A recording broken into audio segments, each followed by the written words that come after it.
Hey there again. Such an interesting experience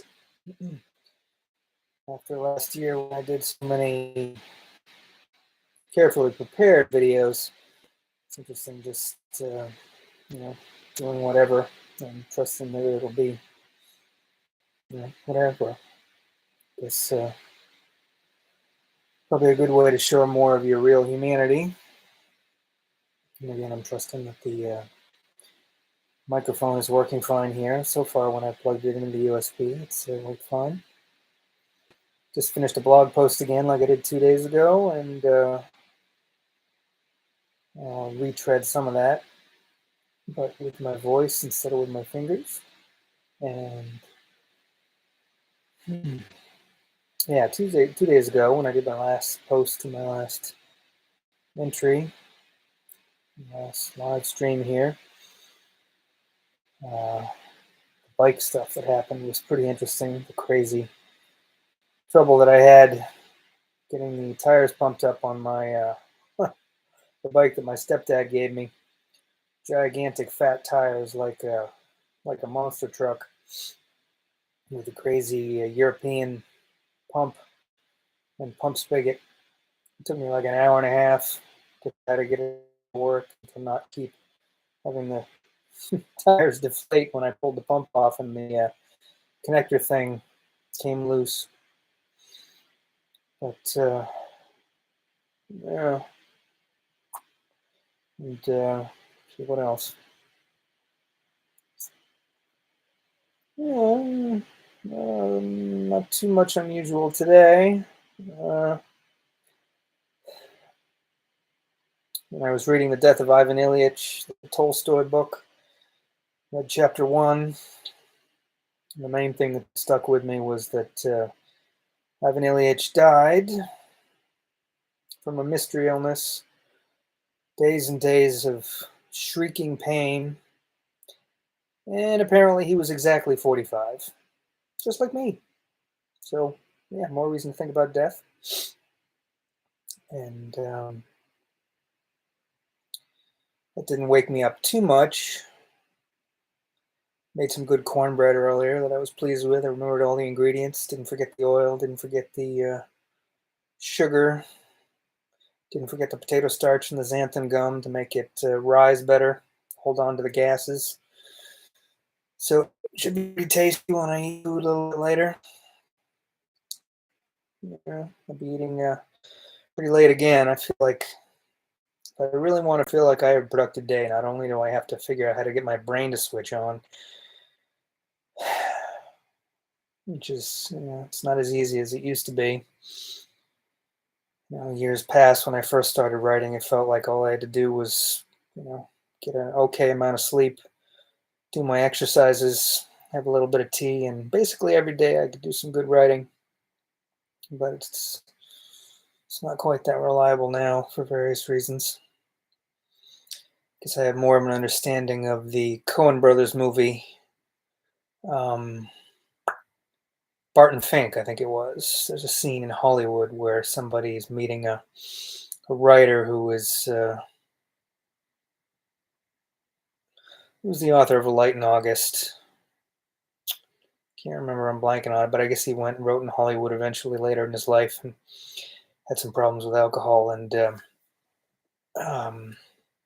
there's a scene where he's freaking out in a bathroom and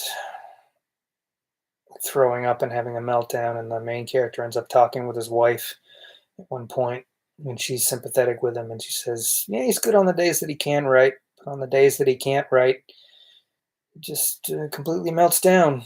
I'm paraphrasing, but it's not like he's not allowed to write, but just the days where his brain just doesn't work for it.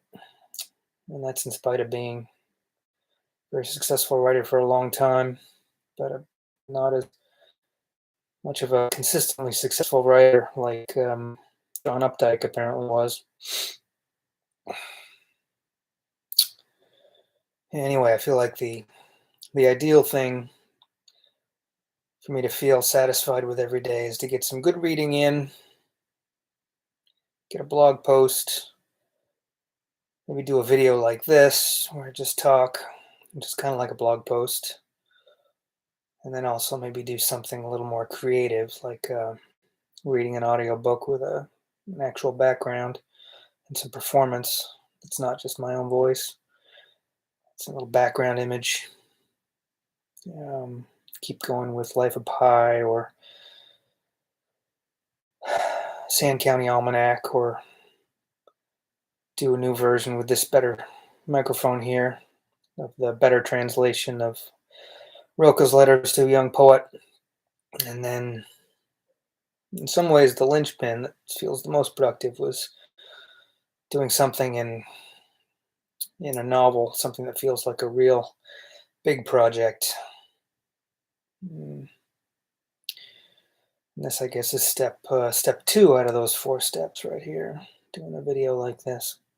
Hopefully, I have enough energy to do a little bit of an audiobook, and then hopefully at least like 500 words in a novel. Stay plugged into it long enough where I can feel like my brain is getting back into it, where I'm remembering enough of it to be able to write productively in it. Remember what I wrote back in December and 4. Anyway, yeah, after the death of Ivan Ilyich, I started again the amazing audiobook / dramatization of Orwell's 1984, read by Stephen Parker. Same name as my uncle, strangely. One of my 3 remaining uncles. But definitely very different than my real uncle. And it's so, the course is genius, more and more seeming like why isn't America the good news media, the president Biden just talking to America about how much incredible wisdom about everything that's going wrong with the Republican Party and Donald Trump and MAGA. It's all right there in 1984. All of it, so much genius about psychology and politics and cultism and fear and anger and repressed sexuality and manipulation and narcissism and sociopathy and psychopathy, and the performance of it. I mean, the book itself, of course, is great, but the performance, Stephen Parker's performance, it's just, his voice is amazing, and he uses it so wonderfully, and the sound design, the sound effects, the background things to make you feel like you're really there. It's just wonderful. And this is the 4th time I've experienced the book, and just so waking me up. And I think about the book so often. I really just need to make it, re-experiencing the book and writing about it, and maybe even stepping away from Red Mars and the science fiction book that I've been doing, and trying to find some kind of novel that I can write that relates to 1984. Just fully dive into that world. The book that I'm writing that relates to Dune is, it's relevant to a lot of my ideas about ecology and evolution and anthropology, but it's not super applicable to 1984 and what's going on in America right now, the scary stuff with fascism. But yeah, 1984, what did I write in my blog? Yeah, those 3 lines that sum it all up. Freedom is slavery, ignorance is strength, war is peace. The way those, if you think about it, it's just say so much about what's happening with Trumpism, about how the feeling like you're at war with the other party just gives you yeah, it's war, but it gives you a sense like you're participating in a great important story, and the peace of just clarity of purpose, and ignorance is strength, and just when you don't know all the facts, when you don't know how much you don't know, it gives you the same kind of clarity and the ability to be strong and confident because you're not uncertain, you're not doubting. It's like that great line from the 365 Days Zen calendar that I had in college. The believer is happy, the doubter wise, and just the incredible. Well, so it's like my neighbor downstairs, Michael. He's a nice guy, wants to help his friends, and he likes me. But one of the reasons he likes me is because I'm white, and he's got that all that Trumpist stuff.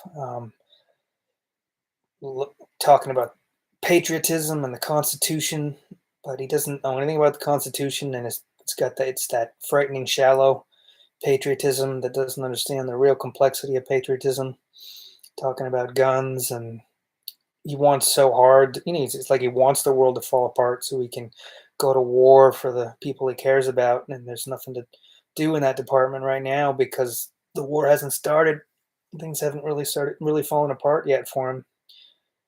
And I spent some time talking with him, and sure enough, after those early warning signs of Trumpist stuff, just boom in his department, just the racism, and it's frightening.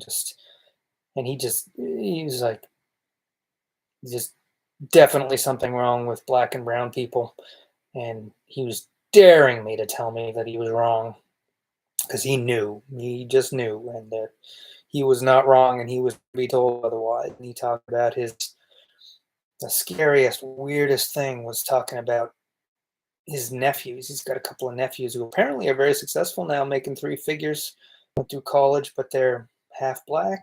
He's a couple of sisters who got in relationships with apparently unreliable black men, and